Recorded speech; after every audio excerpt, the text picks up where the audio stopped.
कराडमध्ये चक्क स्वतः उमेदवार सांगतोय, मला मतदान करू नका.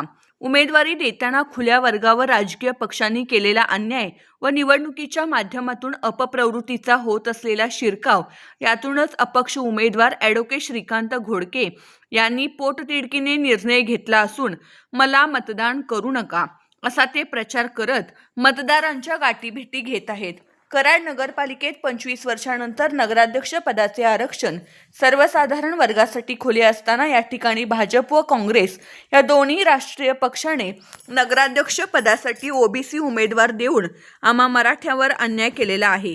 तसेच निवडणूक प्रक्रियेवर नाराजी व निवडणुकीच्या माध्यमातून अपप्रवृत्तीचा होत असलेला शिरकाव सहन होत नसल्याने हा निर्णय घेतला असल्याचे नगराध्यक्ष पदाचे अपक्ष उमेदवार ॲडव्होकेट श्रीकांत घोडके यांनी सांगितले. त्याच्या मागची माझी भूमिका अशी आहे की जे लोकप्रतिनिधी आहेत त्यांनी अक्षरशः लोकशाहीचा तुकडा केलाय.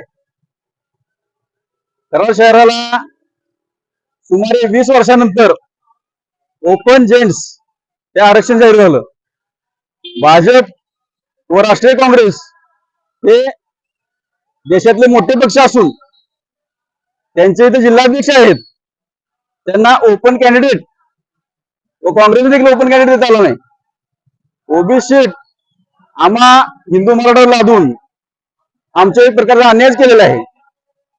जर पाहिलं आपण तर काहींनी सक्षम उमेदवार न देता 50 वर्षाची परंपरा मोडीत काढली. जर का आपण वॉर्डातली परिस्थिती बघितली तर त्या ठिकाणी देखील आरक्षणाप्रमाणे उमेदवार दिले गेले नाहीत. बार, वाईन शॉप, जुगारधंदा, मटका, व्याजदर न करणारी लोक आग्रेकरून प्रचार करण्यात दिसतात. तुम्हाला लोकप्रतिनिधी राजरोसपणे त्यांच्याकरता मतं मागतात. याबद्दल लोकप्रतिनिधी विचार केला पाहिजे. आज प्रचंड राग सामान्य नागरिकांमध्ये, सामान्य मतदारांमध्ये आहे.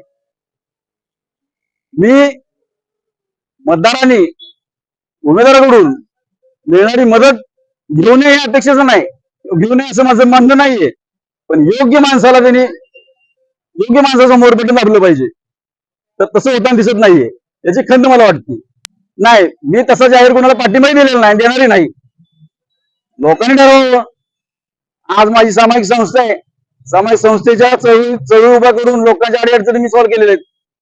कोणत्याही अपेक्षा न बाळगता आज मी वकील आहे, धडाडीचे कार्यकर्ता आहे. लोकांनी जर मनाव घेतलं तर एक मत चांगलं विचारला, आज परकडपणे कुणी मानू दे माझ्यासारखं इथं एक मत चांगलं विचारला, पण हे होत नाही. त्यामुळं माझं या सगळ्या गोष्टीतून विश्वास उठलाय. त्यामुळे मी सरळ सरळ लोकांना म्हणतोय, मला मतदान करू नका.